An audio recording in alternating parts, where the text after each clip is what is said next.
Assalamualaikum warahmatullahi wabarakatuh. Perkenalkan, saya Tiara Novia Ramadhani dengan NIM 031112200034. Di sini tuh saya akan menjelaskan tentang aset tetap. Nah, yang pertama itu apa sih aset tetap? Nah, jadi aset tetap itu aset jangka panjang perusahaan yang dimanfaatkan dalam kegiatan operasional. Biasanya, aset ini mendatangkan keuntungan finansial di masa depan dengan jangka waktu lebih dari setahun.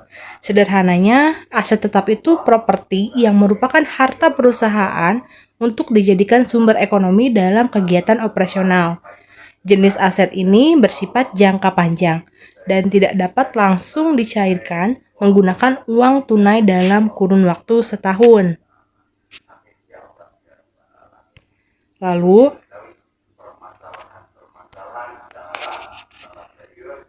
Lalu, ada karakteristik dari aset tetap. Yang pertama itu dapat disusutkan. Nah, aset tetap itu adalah jenis aset yang dapat mengalami penyusutan. Hal ini menggambarkan keausan dan juga tingkat depresiasi saat penggunaan aset tersebut. Lalu yang kedua, memberikan keuntungan finansial jangka panjang. Nah, jadi aset tetap itu adalah jenis kekayaan yang digunakan perusahaan untuk memproduksi barang dan menghasilkan keuntungan besar. Pasalnya, barang tersebut itu tidak dijual kepada pelanggan, melainkan disimpan dalam tujuan investasi.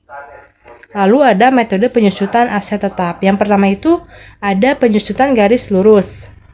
Jadi, apabila kalian itu menghitung penyusutan menggunakan metode garis lurus, maka kalian itu harus menentukan berapa perkiraan nilai residu aset pada akhir tahun pemakaian. Nah, di sini ada rumusnya. Biaya penyusutan sama dengan biaya aset dikurangi nilai residu aset dibagi pemakaian, umur pemakaian. Di sini ada contoh soal. Yang pertama, pembelian 1 unit mesin pada awal tahun dengan harga 50 juta dengan nilai sisa sebesar 5 juta dan umur ekonomis diperkirakan selama 5 tahun. Nah, jadi dihitung dulu penyusutan per tahunnya itu jadi 50 juta dikurangi 5 juta nilai sisanya, lalu dibagi si umur ekonomisnya yaitu sebesar 9 juta. Nah, lalu digambarkan menggunakan tabel tersebut. Ada akhir tahun, lalu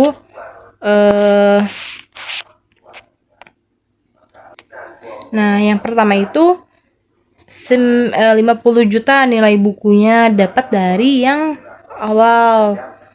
Nah, 50 juta itu lalu si biaya penyusutan didapat dari 9 juta yang tadi kita hitung.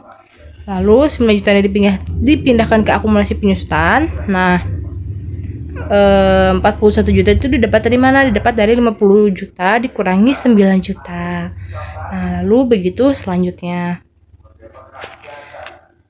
Lalu ada metode jumlah K tahun. Metode ini tuh diterapkan dengan cara menjumlahkan angka-angka dari tafsiran umur ekonomis, kemudian perhitungan penyusutan dimulai dari angka tertinggi dari umur aktiva yang terkait dan selanjutnya menurun secara berurutan.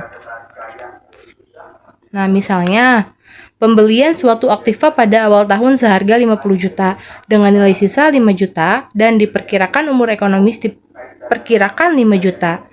Jumlah yang perlu dilakukan itu dengan menjumlahkan si angka tahunnya. 5 ditambah 4 ditambah 3 ditambah 2 ditambah 1 sama dengan 15. Nah, lalu rumusnya itu ada si N-nya S N lalu kurung buka N ditambah 1 dibagi 2.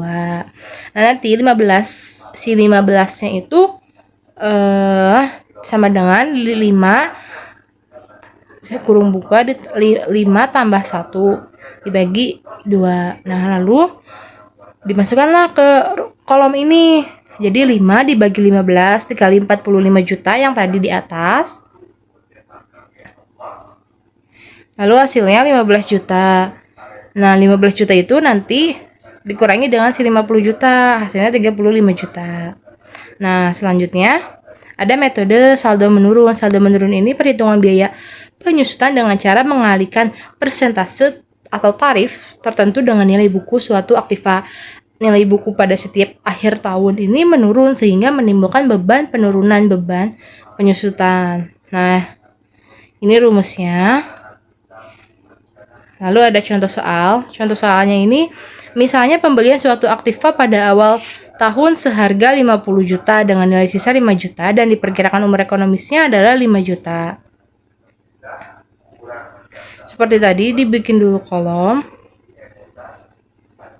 Dibagi 50 juta, nah hasilnya nanti itu 0,3369 atau 36,9 juta. Lalu dimasukkan ke kolom 50 jutanya yang tadi di soal. Nah, nanti si 36,9% ini dikali 50 juta, hasilnya itu 18 juta 450. Lalu dipindahkan ke akumulasi penyusutan.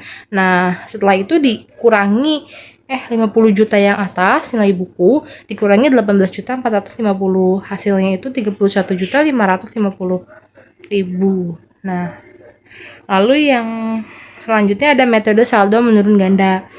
Metode beban penyusutan yang setiap tahun menurun akan dihitung dengan dasar persentase depresiasi. Metode gambar garis lurus. Kemudian berikutnya, persentase ini dikalikan 2 dan di setiap tahunnya dikalikan dengan nilai buku aktiva tetap. Karena nilai buku selalu menurun, maka beban depresiasi juga selalu menurun. Di sini ada contohnya. Misalnya pembelian suatu aktiva pada awal tahun seharga 50 juta dengan nilai sisa 5 juta dan di taksiran umur ekonomis diperkirakan 5 tahun. Nah, di sini tiap perhitungannya tarif penyusutan tiap tahun itu dibagi 100%. Sama 100% dibagi 5 sama dengan 20%. Nah, nanti 20% itu dikali 2 sama dengan 40%. Nah, 50 juta biasa dimasukkan, lalu si 40% ini dikali 50 juta, hasilnya itu 20 juta, dan nanti dipindahkan 20 juta, lalu 50 juta itu dikurangi 20 juta sama dengan 30 juta. Nah, sekian. Terima kasih. Wassalamualaikum warahmatullahi wabarakatuh.